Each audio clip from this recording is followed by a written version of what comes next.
Kisah lengkap si Gerantang.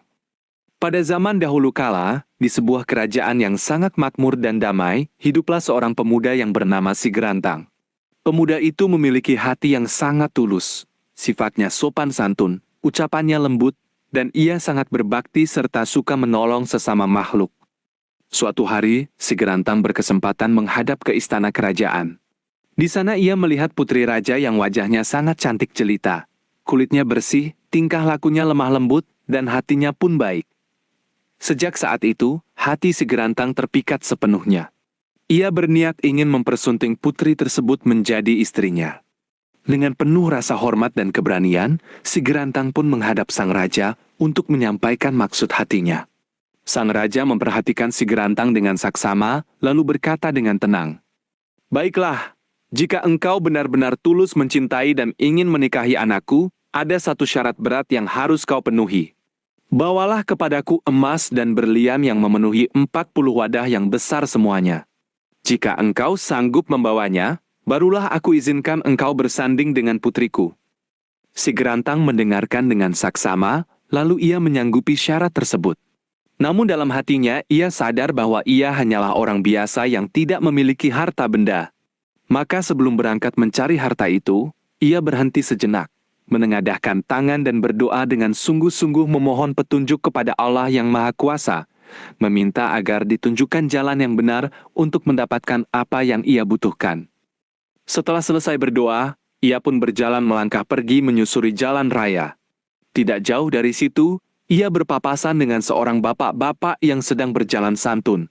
Si Gerantang pun mendekat dan bertanya dengan sopan, "Maaf Bapak, saya mohon petunjuknya. Kira-kira di mana tempat saya bisa mencari emas dan berlian sebanyak 40 wadah besar?"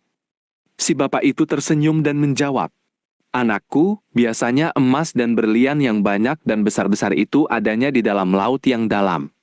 Mendengar jawaban itu, si Gerantang pun segera bergegas berjalan menuju ke tepi laut. Sesampainya di sana, tanpa pikir panjang lagi, ia langsung berusaha sekuat tenaganya menguras air laut itu. Ia kerjakan terus-menerus tanpa henti, dari pagi hari, siang, hingga malam hari tiba. Seharian semalam ia melakukannya, sehingga air laut itu perlahan-lahan makin surut, makin berkurang, dan hampir habis sama sekali. Melihat air laut yang makin sedikit, seluruh ikan yang ada di dalam laut menjadi sangat kebingungan, gelisah, dan takut sekali. Mereka saling berenang berkerumun satu sama lain, tidak tahu harus kemana, dan bertanya-tanya dalam hati, "Bagaimana kami mau minum kalau air saja sudah hampir habis? Kalau begini terus, pasti kami, anak-anak kami, dan seluruh warga laut akan mati semua kering kerontang." Maka pemimpin ikan pun mendekati si Gerantang dan berkata, "Wahai Tuan, tolonglah jangan dikuras lagi air ini.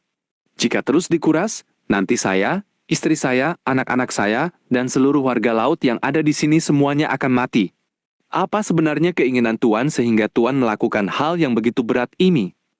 Si Gerantang pun menjawab dengan jujur, "Sebenarnya saya sedang mencari emas dan berlian untuk memenuhi janji saya kepada raja. Saya butuh yang jumlahnya genap 40 wadah yang besar. Jika tidak terpenuhi, saya tidak akan bisa menikahi putri raja yang saya cintai." Pemimpin ikan pun kembali berkata, "Janganlah Tuan bersusah payah menguras air ini dan mencelakai kami semua. Daripada kami semua mati sia-sia, biarlah kami yang mencarikan emas dan berlian itu untuk Tuan. Kami akan usahakan jumlahnya pas 40 wadah besar, dan ada pula yang ukurannya sangat besar sekali, sesuai keinginan Tuan." Maka seketika itu juga, ikan-ikan itu berhamburan menyelam ke dasar laut, mencari dan mengumpulkan emas serta berlian yang ada di sana. Tak lama kemudian, mereka kembali membawa harta itu satu persatu, disusun rapi ke dalam wadah-wadah yang disiapkan si Gerantang.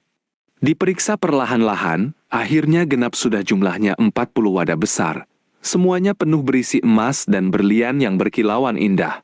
Seiring dengan itu, air laut pun perlahan kembali naik dan penuh seperti keadaan semula. Setelah semuanya lengkap dan terpenuhi, si Gerantang mengucapkan banyak terima kasih kepada ikan-ikan yang telah menolongnya. Lalu ia mengangkat semua wadah berisi emas dan berlian itu, membawanya pulang kembali ke istana menghadap sang raja. Ketika sang raja melihat tumpukan 40 wadah besar yang semuanya penuh berisi emas dan berlian yang berkilauan, raja sangat takjub dan kagum. Beliau tahu bahwa Segerantang mendapatkan itu bukan dengan jalan yang salah, melainkan karena ketulusan hatinya yang telah disertai pertolongan dari Yang Maha Kuasa. Maka raja pun tersenyum dan berkata, "Engkau telah membuktikan kesungguhan hatimu, wahai Segerantang. Syarat yang kuajukan telah engkau penuhi dengan sempurna. Mulai hari ini aku izinkan dan kuserahkan putriku untuk menjadi istrimu." Akhirnya, dengan penuh sukacita dan kebahagiaan yang melimpah, Segerantang berhasil menikahi putri kesayangan sang raja. Mereka pun hidup bersanding dengan rukun, damai, dan bahagia selamanya di bawah lindungan Allah SWT.